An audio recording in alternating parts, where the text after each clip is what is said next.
Salut, aujourd'hui on se retrouve pour la première vidéo de la chaîne et on va parler Kili.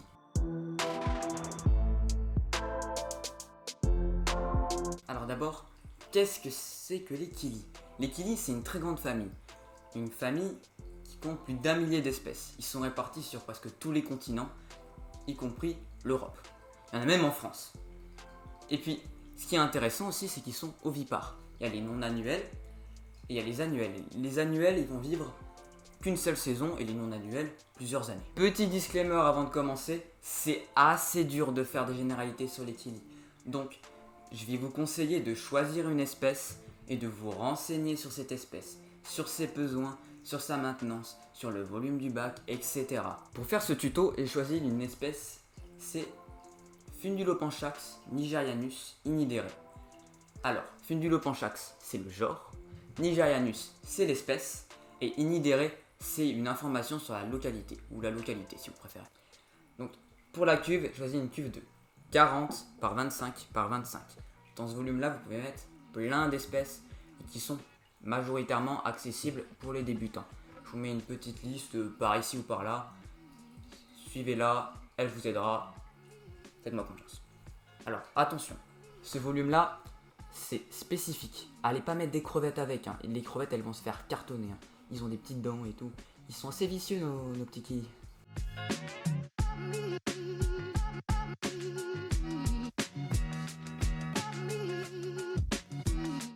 Donc pour le sable, j'utilise un sol neutre. Hop, ici j'ai du sable très fin.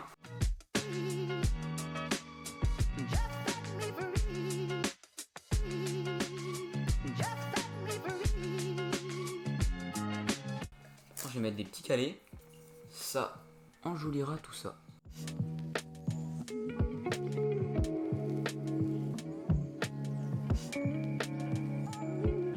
Un autre point assez important pour l'aménagement d'un bac à Kili, c'est la plantation.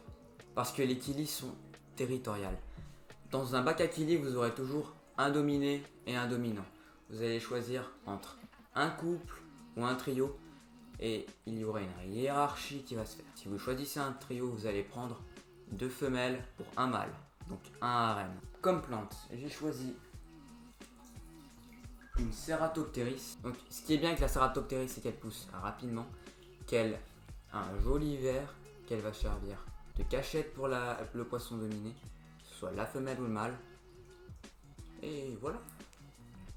Elle a tout pour elle.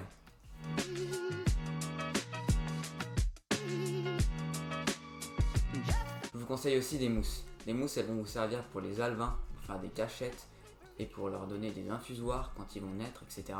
Quand ils vont sortir de l'œuf. C'est vraiment très utile. Hop, j'en ai ici en hauteur et ici en bas. Alors maintenant, vous allez devoir ajouter l'eau. Alors, pour cette espèce, il nous faut une eau légèrement acide et douce. Un point très important chez les Kili et chez la maintenance des Kili, en général, tous les kiliphiles en ont un, c'est le conductimètre. Alors, le conductimètre, il va servir à mesurer la conductivité. C'est grâce à la conductivité que vous allez savoir si votre eau est douce ou non. Ce paramètre-là est impacté par les sels minéraux. Bref, moi je ne veux pas trop rentrer dans les détails. Je ne suis pas ici pour vous faire un cours sur la conductivité. Je vous mets une vidéo dessus qui expliquera bien mieux que moi. Allez voir dans la description.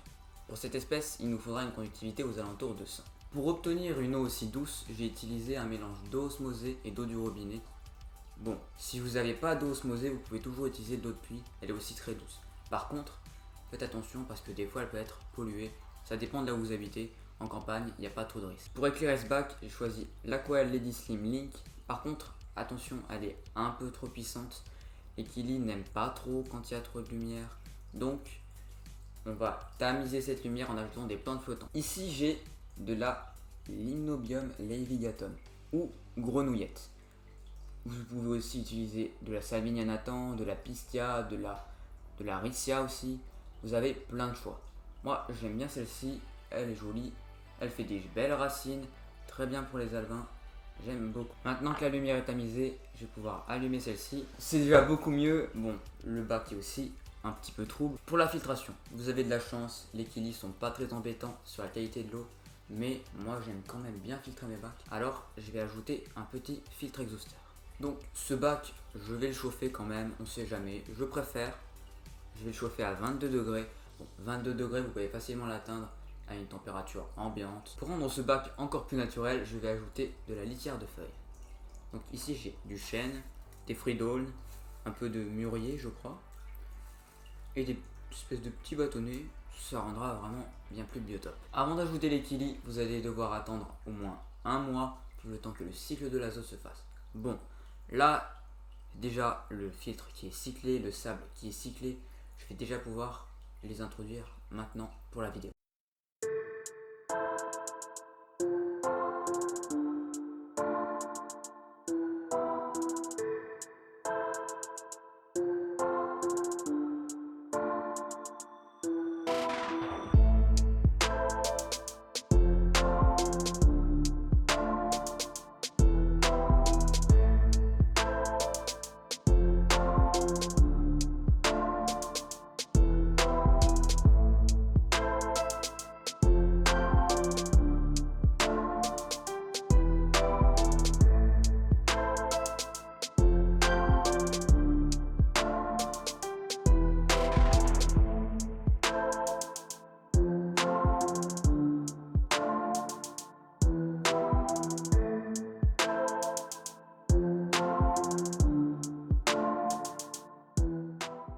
Donc ici j'ai un couple de kilis, un couple de Fundulopanchax. Je vais pouvoir avoir de la reproduction, etc.